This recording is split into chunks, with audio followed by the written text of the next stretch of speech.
I do think if we're talking about the European region, of course there are diverse trends, and there are some elements of democracy declining if we compare it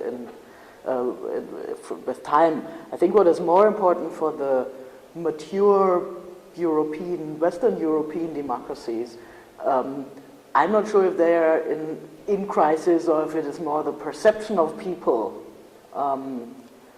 People are perceiving that democracy is in a crisis. People are perceiving that democracy is not meeting their promises.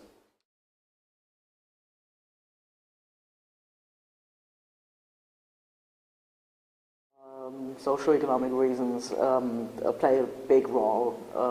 The inclusiveness of democracy is apparently criticized by many.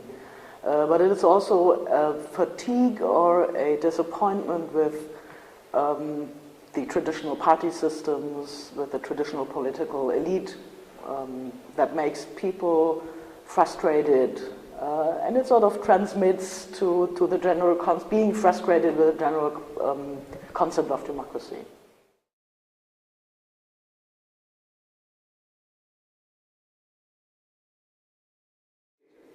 I think there are profound changes ahead for democracy. It's just a question if we are talking about this as a crisis or if we're starting to understand that as a chance and opportunity as well.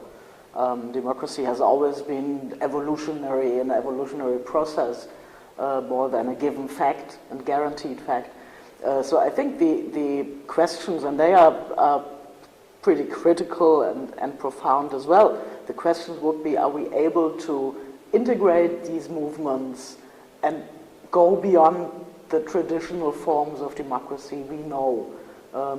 How can parties develop into something else maybe? How can we give the citizens greater access to politics, not only by elections, but by real participation?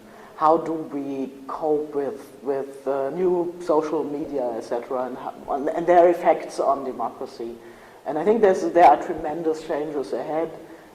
It's just a matter if we are considering that as a crisis or if it's more an evolution, which should also be taken seriously and as a call to action. That's what I like about the Next Generation Democracy Project.